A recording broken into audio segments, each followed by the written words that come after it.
ಚಿಕ್ಕಮಗಳೂರು ಜಿಲ್ಲೆಯಲ್ಲಿ ಭಾರೀ ಮಳೆ ಆರ್ಭಟ ಶುರುವಾಗಿದೆ. ಶೃಂಗೇರಿ ಬೇಗಾರುವಿನಲ್ಲಿ ಪ್ರವಾಹದ ಪರಿಸ್ಥಿತಿ ಉಂಟಾಗಿದೆ. ತುಂಗೆಯ ನೆರೆ ಹಾವಳಿ, ಹಲವೆಡೆ ಗುಡ್ಡ ಕುಸಿತ ಕೂಡ ಆಗಿದೆ. ಚಿಕ್ಕಮಗಳೂರು ಜಿಲ್ಲೆಯಲ್ಲೂ ಕೂಡ ಭಾರೀ ಮಳೆಯ ಆರ್ಭಟ ಶುರುವಾಗಿದೆ. ಶೃಂಗೇರಿ ಬೇಗಾರುವಿನಲ್ಲಿ ಪ್ರವಾಹದ ಪರಿಸ್ಥಿತಿ ಕೂಡ ಉಂಟಾಗಿದೆ.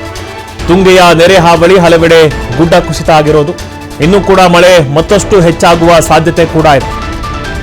ಶಿವಮೊಗ್ಗದಲ್ಲೂ ಕೂಡ ಮಳೆ, ಚಿಕ್ಕಮಗಳೂರು ಅಲ್ಲೂ ಕೂಡ ಮಳೆ, ದಕ್ಷಿಣ ಕನ್ನಡ ಎಲ್ಲೆಲ್ಲೂ ಕೂಡ ಭಾರಿ ಮಳೆಯ ಆರ್ಭಟ ಶುರುವಾಗಿರೋದು. ಶೃಂಗೇರಿಯ ಬೇಗಾರುವಿನಲ್ಲಂತೂ ಪ್ರವಾಹದ ಪರಿಸ್ಥಿತಿಯೇ ಉಂಟಾಗಿರೋದು. ತುಂಗೆಯಿಂದ ನೆರೆ ಹಾವಳಿ, ಹಲವೆಡೆ ಗುಡ್ಡ ಕುಸಿತ ಆಗಿರೋದು. ಇನ್ನು ಮಳೆ ಮತ್ತಷ್ಟು ಹೆಚ್ಚಾಗುವ ಸಾಧ್ಯತೆ ಕೂಡ ಇದೆ. ದೃಶ್ಯದಲ್ಲಿ ನೀವು ಕೂಡ ಗಮನಿಸ್ತಾ ಇರ್ಬೋದು ಯಾವ ರೀತಿ ತುಂಗೆ ನೆರೆ ಹಾವಳಿ ಉಂಟಾಗಿರೋದು. ಫುಲ್ಲು ಪ್ರದೇಶ ಅನ್ನೋದು ಮಳೆಯ ನೀರಿನಿಂದ ತುಂಬಿ ಹೋಗ್ತಾ ಇದೆ. ಹಲವೆಡೆ ಗುಡ್ಡ ಕುಸಿತ ಆಗ್ತಾ ಇದೆ. ವಾಹನ ಸಂಚಾರ ಬಂದ್ ಆಗ್ತಾ ಇದೆ. ಸೇತುವೆ ಕೂಡ ತುಂಬಿದ್ದೇವೆ. ಶೃಂಗೇರಿಯ ಬೇಗಾರುವಿನಲ್ಲಿ ಇರುವಂತಹ ಪ್ರವಾಹದ ಪರಿಸ್ಥಿತಿ ಇದು.